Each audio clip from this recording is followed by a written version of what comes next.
ಪಾಪ ಪಿಂಕು ತುಂಬಾನೇ ಬೇಜಾರ್ ಮಾಡ್ಕೊಂಡು ಅಲ್ಲಿಂದ ಅದರ ಗುಹೆಗೆ ಹೋಗ್ಬಿಡುತ್ತೆ. ಯಾವಾಗ್ಲೂ ಒಬ್ಬಂಟಿಯಾಗಿ ಮತ್ತೆ ಅನಾದಿಯಾಗಿರೋದು ಪಿಂಕುಗೆ ತಡ್ಕೊಳಕ್ಕಾಗಲ್ಲ.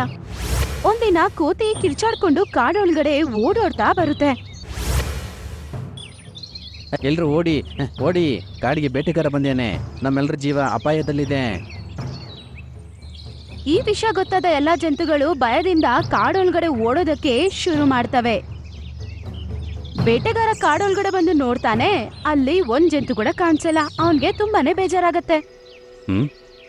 ಏನಿದು, ಇಷ್ಟು ದೊಡ್ಡ ಕಾಡಲ್ಲಿ ಒಂದು ಪ್ರಾಣಿ ಕೂಡ ಇಲ್ವಲ್ಲ. ಹೀಗೆ ಹೋದ್ರೆ ನಂಗೆ ಕೆಲ್ಸನೇ ಇರಲ್ಲ. ಅವನು ಮನೆಗೆ ಹೋಗೋಣ ಅಂತ ಹೋಗುವಾಗ ಅವನ್ ಕಣ್ಣಿಗೆ ಪಿಂಕಿ ಆನೆ ಕಾಣಿಸುತ್ತೆ. ಆಗ ಅವನೀಗಂತಾನೆ,